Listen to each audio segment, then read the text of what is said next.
Alright, so here we got one of my swings from first year. Setup's pretty good, knee slightly bent, back could be a little more arched, but it's okay. In a pretty athletic position. Then we're going to take the club back and we're going to stop it right where the club's parallel to the ground. It's a little bit inside on the takeaway. Then when we get to the top, elbow's a little bit separated from the body, but the club's in a pretty good spot. Club face is slightly shut. Then we're gonna drop inside and stop at impact there. Right side's not really cleared very well. Club is a little bit shut, that's why I play a little draw. And as we continue to look at this spot, we could really see how the right side isn't clear. Kind of pushing up towards the ball instead of pushing away from the ball.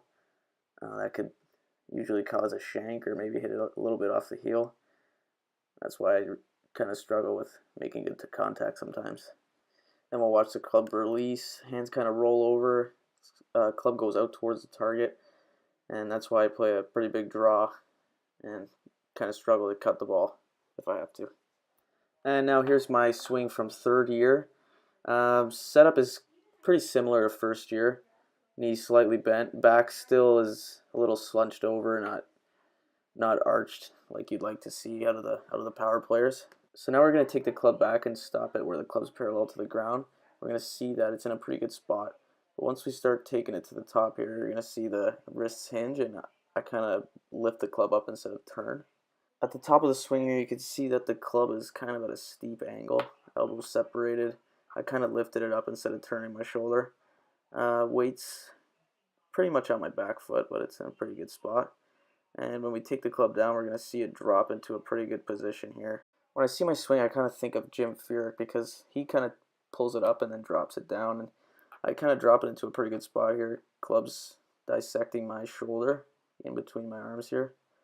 And then as we drop the club down on the ball, it's inside, swinging out to the target again, like my swing of first year, playing that big draw that I like to play. So here we're going to compare my golf swing to Phil's wedge swing.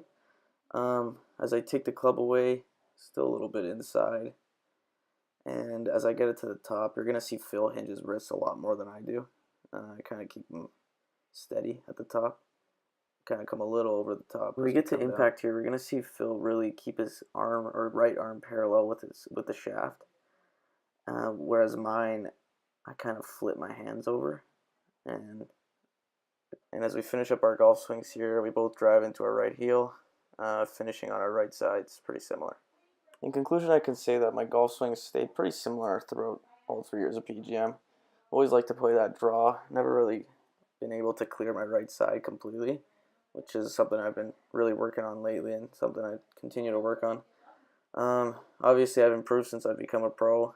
I didn't think I'd be able to do that in first year, but obviously I did that last summer and pretty happy that I accomplished that feat. But yeah, in conclusion, I'd say that my golf game as a whole has come around. My swing hasn't changed too much, but my mental side of the game has definitely gotten better, and I think my way around the golf course. Thanks for listening, Bob, and I hope you consider me for your teaching academy.